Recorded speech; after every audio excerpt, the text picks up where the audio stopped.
Voilà, que faire pour amener les notables katangais à regarder dans la même direction avec les enjeux politiques de l'heure.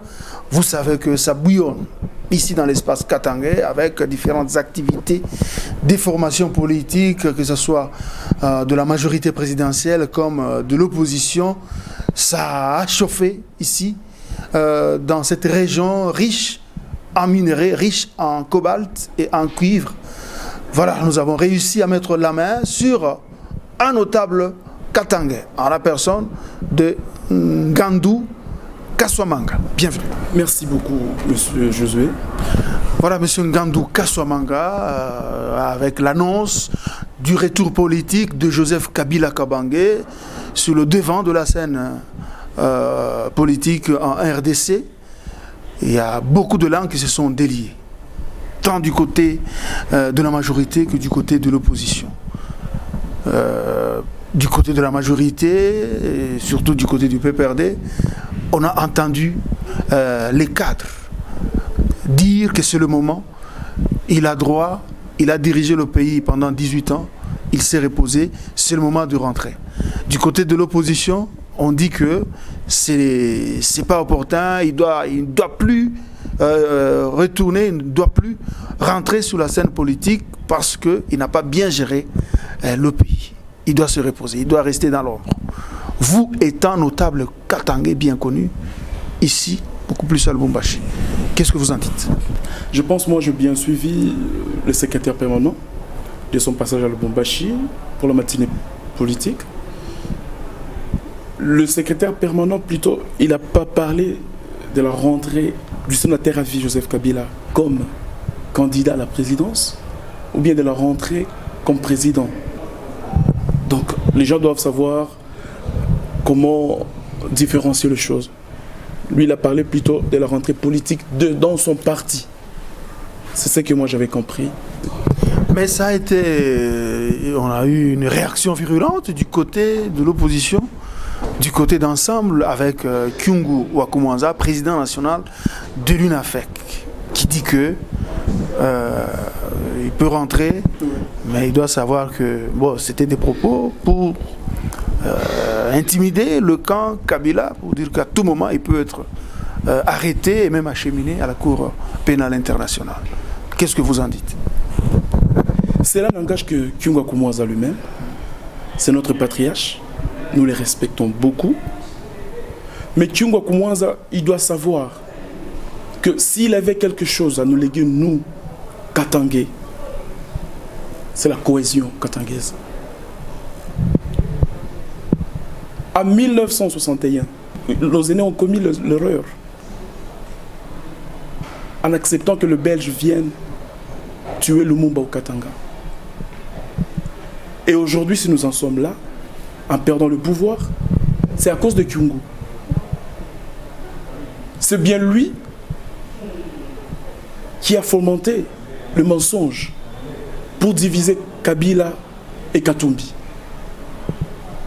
Aujourd'hui, Katumbi n'est pas président. Et c'est à cause de la méchanceté de Kyungu, alors que Katumbi était bien parti pour conserver notre pouvoir. Bon, qu'est-ce que vous entendez par méchanceté de Kyungu?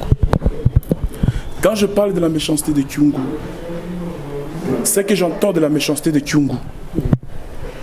Kyungu, j'ai dit ça au début, c'est notre patriarche. Tout ce que Kyungu Wakumwanza devait faire pour nous, c'est nous réconcilier. Il n'y a que lui qui peut nous réconcilier. Il était le plus âgé à l'Assemblée nationale. Je ne sais pas, c'est l'opposant le plus vieux. Mais est-ce que Kyungu Wakumwanza ne peut pas prêcher la réconciliation? Est-ce que Kyungu Wakumwanza, il s'est dit, il va partir et nous laisser, nous, dans le désordre, et nous laisser, nous, sans nous entendre entre nous, fils katangais? Et s'il ne le fait pas aujourd'hui, il le fera quand?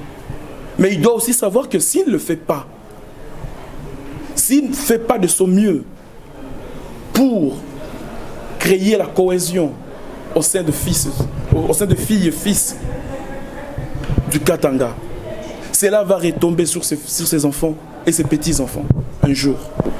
Je vous ai parlé de l'année 1961. Nos aînés ont accepté que le Belge vienne tuer Lumumba ici au Katanga. Et aujourd'hui, quand nous passons de partout dans le monde, on nous dit, mais c'est vous les Katangais. Vous avez accepté qu'on tue Lumumba chez vous. Et ça retombe sur nous. Donc de la même façon, lui aussi, ça va retomber sur ses enfants et ses petits-enfants. Maintenant, que faire pour l'instant? Que faire pour permettre à ce que les grands leaders, les leaders katangais du moment puissent regarder dans une même direction pour permettre à ce que le pouvoir revienne au Katanga? Merci d'abord pour la question. Je pense, en tant que notable katangais, tout ce qu'on devait faire, tout ce qu'on doit faire, c'est nous réunir. Même si nous ne sommes pas prêts de nous pardonner, mais pour l'intérêt du Katanga, on doit le faire. Maintenant, qu'est-ce que vous entendez cette rencontre, ce rassemblement des Katangais de toutes les tendances? Qui peut convoquer ce rassemblement? Qui vous entendez piloter cette grande réunion? La grande réunion ne peut être que convoquée ou pilotée par Kyungwa Kumwanza. Malheureusement, pour lui, pas pour nous. Parce que nous allons assumer nos responsabilités au moment opportun. Malheureusement pour lui, il ne veut pas assumer ses devoirs. Mais nous le ferons à notre tour. C'est bien lui qui doit prendre cette charge-là. Qu'est-ce que vous pouvez dire à l'intention de la population katangaise qui nous suit à travers le monde et qui nous suit dans tout l'espace katangais, dans les 4 provinces issues de l'ancienne province du Katanga? La population katangaise qui nous suit à travers le monde et en RDC, je les remercie parce qu'ils sont toujours unis et ils sont prêts à défendre leur Katanga naturel. Donc, c'est important pour eux de rester soudés, car en étant divisés, on ne sait pas comment est-ce qu'on aura un Congo où la RDC sera fort sans les Katanga. La RDC ne peut être fort que si les Katanga continuent à assumer ses devoirs de poumon de l'économie de la RDC. Bon, certains compatriotes certains fils de la RDC voient entre les lignes quand les Katangais veulent parler, veulent regarder dans une même direction. Ils voient les velléités sécessionnistes, qu'à tout moment, les Katangais ont besoin de détacher cette région du reste du pays. Non. Non. Moi, je pense que l'idée n'est pas bonne. Et ça ne se passera jamais ici au Katanga. Nous avons eu l'indépendance grâce à un nationaliste qui est Patrice Emery Lumumba. C'est grâce à lui que nous avons eu l'indépendance. Donc on ne peut pas aujourd'hui dire que nous ne voulons plus être dans le Congo, nous ne voulons plus faire partie du Congo. Ça, c'est quasiment impossible. Vu que celui qui a cherché l'indépendance, le père de l'indépendance, c'est un nationaliste. Donc nous avons l'obligation de le suivre. Nous avons l'obligation de rester ensemble. Mais ça vous êtes un tout petit peu contredit par les velléités, les incursions du Bakata-Katanga à chaque 2-3 ans. Ici, beaucoup plus à Lubumbashi. En plein jour, il y a toujours des jeunes gens en armes qui revendiquent cela. Et d'après vraiment certains analystes, la majorité des notables katangais, la majorité des fils du Katanga, dans leur fort intérieur, sont derrière les revendications des Kata-Katanga, les revendications sécessionnistes, même s'ils ne le disent pas. Je crois, oui, il y a des notables katangais qui sont derrière ça, mais ils ne sont pas derrière, derrière les gens qu'on appelle les Bakata Katanga, parce qu'ils veulent vraiment que les Katanga soient indépendants. Non. Ils le font parce qu'ils ont envie du pouvoir, parce qu'ils ont envie d'être nommés quelque part. Et ils font de leur mieux pour créer un groupe de gens, des inciviques, afin d'attaquer, de déranger. Et quand ils dérangent comme ça, ils sont sûrs ils seront appelés quelque part et toucher quelque chose. Voilà pour ce qu'ils le font. Donc, il faut juste du chantage au pouvoir en place. C'est vraiment du chantage. Ok, Ngandou Kassouma Gadion, pour terminer, vous êtes parmi les candidats de 2018 qui ont battu une campagne d'Hercule ici à Lubumbashi. Vous avez injecté beaucoup de moyens, de visibilité, et c'est tout le monde qui parle de vous en si peu de temps, mais vous n'avez pas été déclaré vainqueur aux législatives de 2018. Bon, qu'est-ce que ça vous fait aujourd'hui? Vous sentez toujours que vous étiez élu et que ça n'a pas été? Et comment ça se passe dans votre tête? Plutôt ça se passe bien. C'est ça le jeu de la démocratie. Soit vous êtes élu, soit vous n'êtes pas élu. C'est vrai, j'ai eu beaucoup de voix, et mes voix ont permis à ce que mon parti, qui est le PCD, puisse avoir un député dans la ville de Lubumbashi. Donc, vous avez vu récemment, j'ai eu à remercier la population lilloise par rapport à leur voix. Ils m'ont fait confiance en 2018. Ils m'ont voté massivement. Je les ai remerciés. Et en 2023, je serai là encore. Donc, et ce qui a beaucoup plus dérangé ma campagne en 2018, c'est parce qu'il y a eu des gens qui ont essayé de tourner les tensions de la population lilloise en disant que Ngandou Kassouma, on l'a attaqué, on a cambriolé sa maison, on a tiré sur lui. D'autres qui disaient Ngandou Kassouma, on l'a vu quand on faisait entrer son corps à la morgue de Don Bosco, à la morgue des cliniques universitaires. Donc il y avait des lésions dues de partout. Alors ça aussi, ça a affecté un peu ma campagne. Mais de toutes les façons, je suis un homme fort, un Katangais dynamique.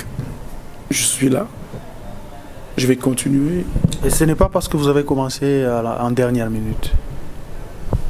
Vous étiez presque une révélation de la campagne de 2018. On ne vous connaissait pas avant. Qu'est-ce qui s'est passé? Non, je n'ai pas commencé à la dernière minute. J'ai eu à faire ce qu'on appelle la pré-campagne, si je peux dire. J'étais en contact avec la population. Vous êtes dans le Lubumbashi. Essayez de poser des questions. Vous saurez que j'ai commencé des contacts bien avant, 5 ans.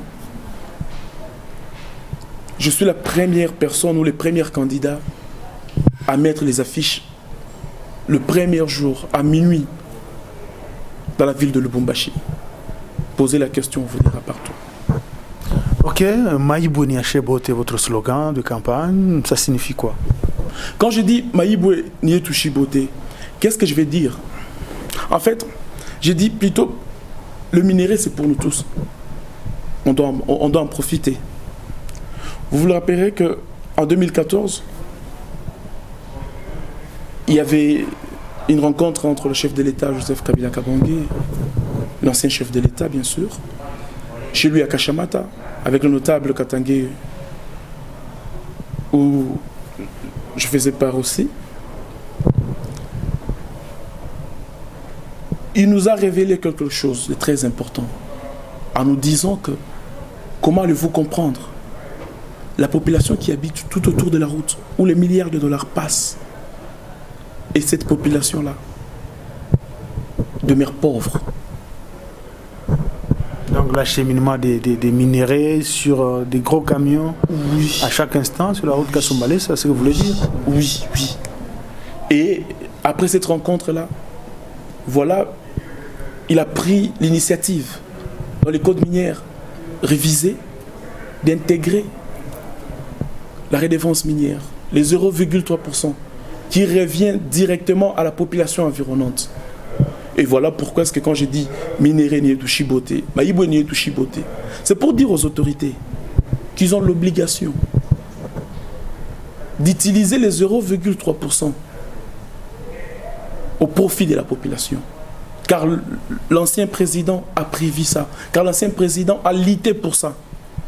Et ils doivent aussi les dépenser et l'utiliser au profit de la population.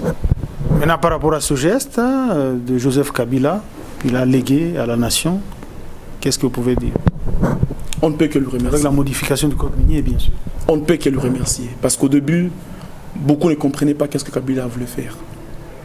Mais à la fin, et aujourd'hui, au moment où nous parlons, la population s'est rendue compte que Kabila avait raison. Est-ce qu'on doit toujours lui donner raison après? Je pense que c'est mieux de le comprendre bien avant, pour qu'il ne s'en soit pas, on doit lui donner raison toujours après. Non. On doit comprendre ce qu'il veut faire et ce qu'il a toujours fait. Merci. Merci Ngandou Kassoama Ngadjon. Je rappelle que vous êtes notable katangais, une révélation presque de la campagne électorale de 2018. Voilà, merci également à vous, chers téléspectateurs. Vous avez découvert à ce visage un jeune homme plein de conviction qui a jugé bon de s'engager en politique pour défendre ses pensées, pour vraiment faire connaître, essayer de sensibiliser ses compatriotes de la RDC, principalement ceux du Katanga. Il tient à ce qui est unité des notables de cette région riche en minerais, riche en cuivre, en cobalt et riche aussi en terres arables. Je vous fixe rendez-vous prochainement. Restez avec nous. Nous sommes Télé 50. Au revoir.